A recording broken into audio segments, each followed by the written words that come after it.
My name is नामिश। तो मैं आपके सामने आ चुका हूँ एक और नए वीडियो के साथ। तो आज हम लोग बात करने वाले हैं वर्ल्ड वॉर 3 यानी WW3। इस वीडियो का जो थंबनेल होने वाला है उसमें भी मैंने WW3 लिखा है, इसका मतलब है वर्ल्ड वॉर 3। तो आप लोग सोच रहे होंगे कि मैं उस टॉपिक पे क्यों वीडियो बना रहा हूँ जो कि अभी हुआ भी नहीं है।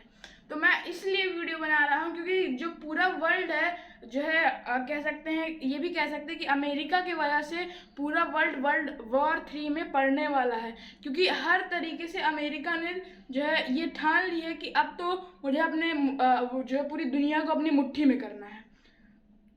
जो क्योंकि इस समय जो वेनेजुएला के प्रेसिडेंट को इन्होंने किडनैप किया था और उससे फ़ोटो रिलीज़ की थी और वो भी था एक फैक्टर। और इन्होंने अभी ग्रीनलैंड पे भी वो जो है दर्शाया है कि वो हमको बेच दे डेनमार्क, लेकिन डेनमार्क ने इस पे साफ मना किया है। तो आप लोग सोचेंगे ये कोई बहुत बड़ी बात नहीं कि जो है क्या कहते हैं, अमेरिका ने कह दिया कि जो डेनमार्क मेरा है, ये कोई बहुत बड़ी बात नहीं है। लेकिन मैं बता दूं ये बहुत बड़ी बात है, क्योंकि ये नाटो तोड़ने की पहल है।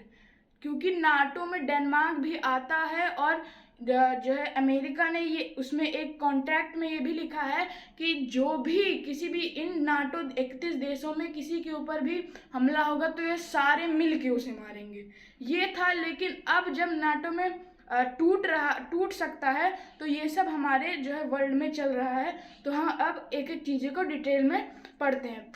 तो सबसे पहले ये है यूनाइटेड स्टेट्स ऑफ अमेरिका यानी USA। ये है हमारा वेनेजुएला।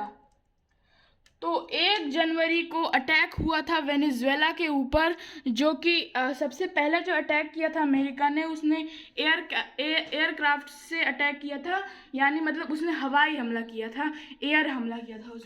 उसमें कुछ हुआ ये था कि शुरुआत में उसने RQ सेंटेरियल और F-35 जहाज़ों को वेनेजुएला के आसमान में मतलब वेनेजुएला पे हमला करने के लिए भेजा था। RQ सेंटेरियल और जो है ये हमारा जो F-35 है, ये स्टील्थ विमान है। मतलब ये ऐसे विमान है जो रडार में पकड़े नहीं जाते हैं।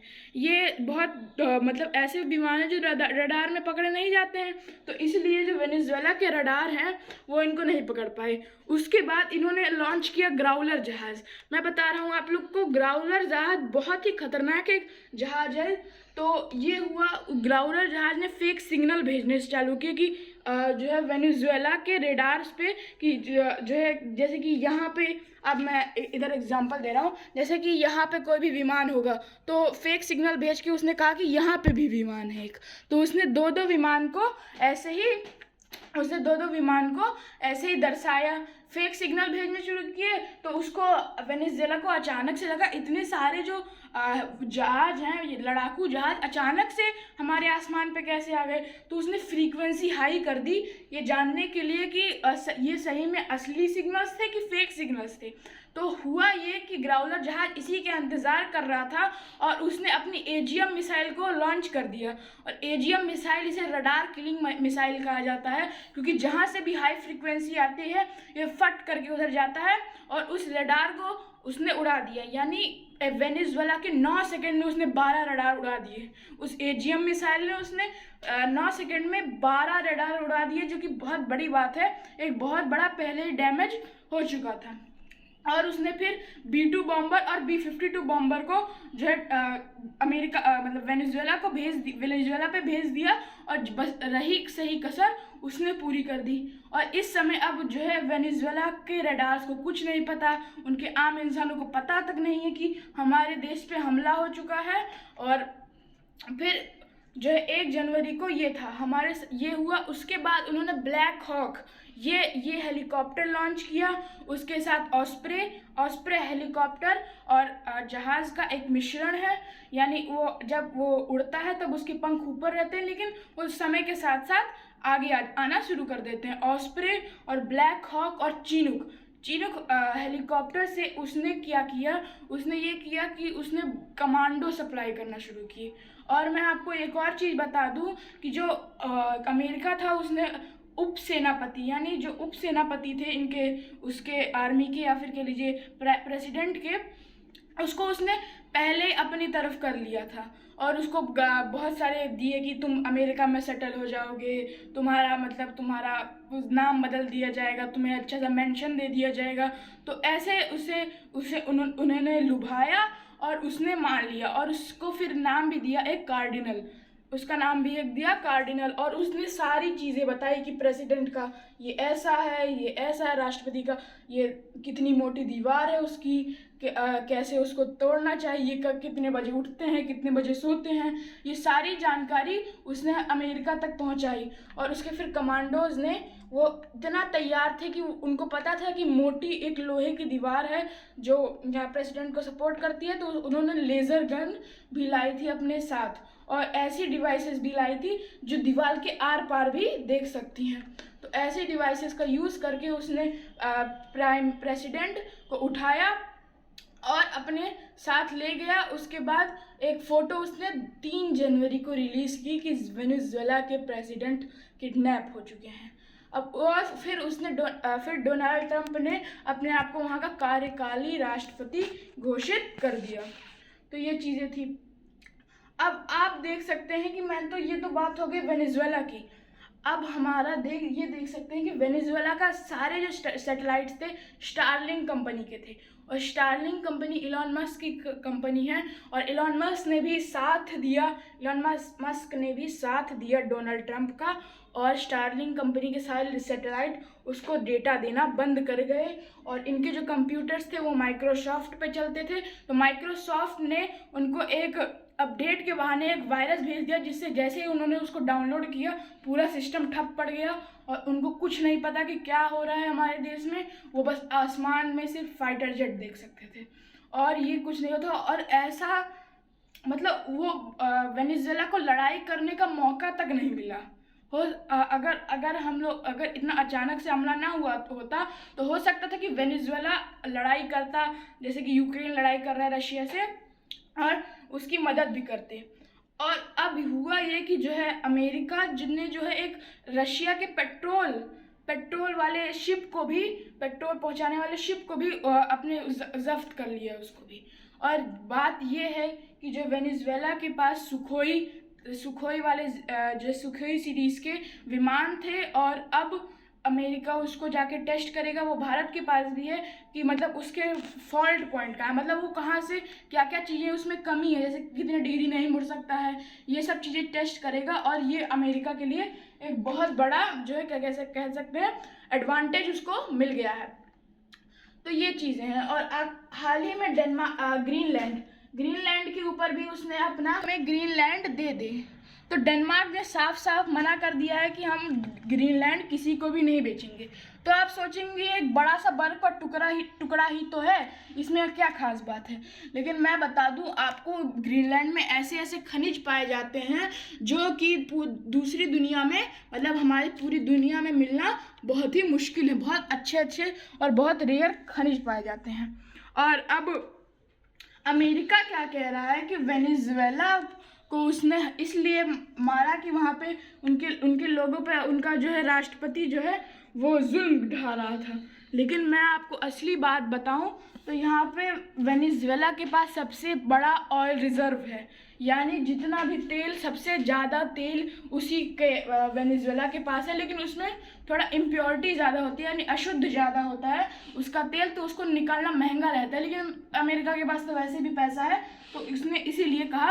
और वहाँ पे गोल्ड की भी बहुत ज़्यादा बड़ी माइंस हैं, और यहाँ तक कि उसमें लिथियम भी बहुत ज़्यादा है। तो ये सारी चीज़ें हैं। और अमेरिका ने अभी भारत के ऊपर टैरिफ भी लगाया 50%, जिसका उसने बहुत ही घटिया रीज़न दिया कि जो प्राइम मिनिस्टर मोदी जो है मेरा फ़ोन नहीं उठा रहे हैं, मतलब मोदी जी इनका फ़ोन नहीं उठा रहे हैं, इसलिए 50% टैरिफ लगा देंगे। ये हो गया है। और इन्होंने ईरान में भी बहुत सारे प्रोटेस्ट करवाए हैं, और जिसकी वजह से हो सकता है वहाँ की जो राजशाही सरकार है वो भी गिर जाए। तो पूरे दुनिया में कहीं ना कहीं वॉर चल रहा है। शुरुआत में रशिया यूक्रेन से शुरू हुआ, उसके बाद इजराइल फिलिस्तीन, फिर अमेरिका और ने वेनेजुएला के प्रेसिडेंट को किडनैप कर लिया, फिर रशिया के ऑयल टैंकर को जो है उन्होंने अपने जब्त कर लिया उसको, और उसके बाद भारत के ऊपर टैरिफ लगाया। और मैं इस सब का एक मेन रीज़न बताऊं तो अमेरिका क्या है कि उसका मेन रीज़न ये है कि जो है ब्रिक्स जो देश हैं वो अपना करेंसी जिसे हम R5 कहते हैं वो ना ला पाए, यानी जो डॉलर का हुकूमत थी उसको ख़त्म ना कर पाए, इसलिए जो है उसने वो इतना मतलब कह सकते हैं इतना जो है जंजाल फैलाया हुआ है, इतना जाल फैलाया हुआ है कि अब हम लोग के देश को भी कहते हैं सावधान होने की ज़रूरत है। हम जो सॉफ्टवेयर यूज़ कर रहे हैं, हमारा डाटा उस सॉफ्टवेयर में है। अमेरिका चाहे तो इन सॉफ्टवेयर्स को कभी भी बंद कर सकता है, यूट्यूब को वो कभी भी बंद कर सकता है। अब ये सारे सॉफ्टवेयर हैं और हम लोग को भी समझना पड़ेगा कि हमारे जब तक हमारा नहीं हो जाएगा तो तब तक हमारा कुछ सेफ़ नहीं है, ना ही हमारा डाटा सेफ़ है। हम बिना मैं कह सकता हूँ बिना मतलब आँख बंद करके विश्वास करते हैं गूगल इन सब पे, जबकि उनके CEO इंडियन ही है, लेकिन फिर भी हम कुछ नहीं कर सकते उसमें। और बात आइए तो हम लोग के देश को भी अब सावधान होने की ज़रूरत है, अपने सॉफ्टवेयर लाने की ज़रूरत है ताकि जनता उनको इस्तेमाल करे और अपना डेटा अपने ही प्रोग्रामर्स को देना कि कहीं दूर अमेरिका बैठे प्रोग्रामर्स को दे। तो ये चीज़ें हैं। बात ये है हमारे देश के साथ वैसा नहीं हो सकता है क्योंकि हमारा देश परमाणु पावर है, यानी वो एक एटॉमिक पावर देश है, जिसको हम लोग को थैंक यू करना चाहिए अटल बिहारी वाजपेयी और APJ अब्दुल कलाम जी को, क्योंकि उन्होंने टेस्ट किया और वो सफल हुआ। थोड़ा बहुत श्रेय इसमें इंदिरा गांधी को भी जाता है क्योंकि उन्होंने पहली पहल की थी एटॉमिक बॉम्ब को बनाने के लिए, जो था 1974 में उन्होंने पहला टेस्ट किया था स्माइलिंग बुद्धा, लेकिन वो फेल हुआ था। लेकिन बाद में APJ अब्दुल कलाम और अटल बिहारी वाजपेयी जब थे और उन्होंने टेस्ट किया और वो सफल गया था, तो इस वजह से था।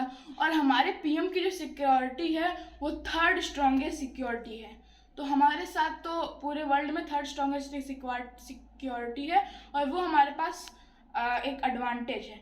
और मैं आपको बता दूं वेनेजुएला में F-35 और ये सब जहाज इसलिए घुस पाए क्योंकि उसके पास S-300 था।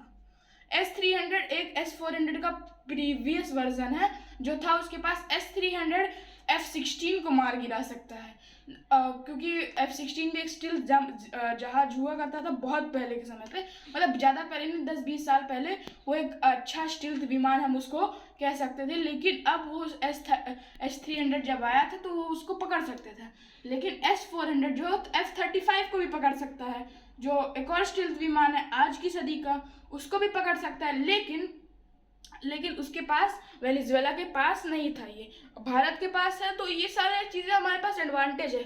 अब कुछ लोग कह रहे हैं कि ये भारत के PM के साथ भी हो सकता है। अरे कैसे हो सकता है भाई, जब आपके पास S-400 का जैसी एक डिफेंस सिस्टम है जो 400 किलोमीटर ही जैसे कोई अंदर आएगा तो तैसे ही उसको इमरजेंसी भेज देगा कि यहाँ पे आ चुके हैं कोई, यहाँ पे कैप्टन के उसमें आ जाएगा।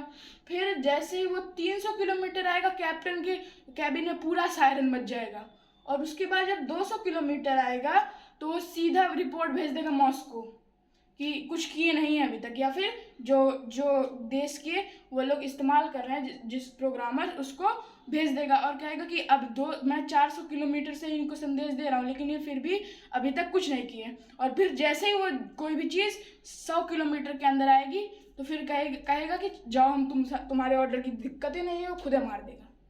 तो इतना पावरफुल है S-400। तो ये सारी चीज़ें हैं। तो हमारे देश के साथ वैसा नहीं हो सकता जैसे लोग सोच रहे थे।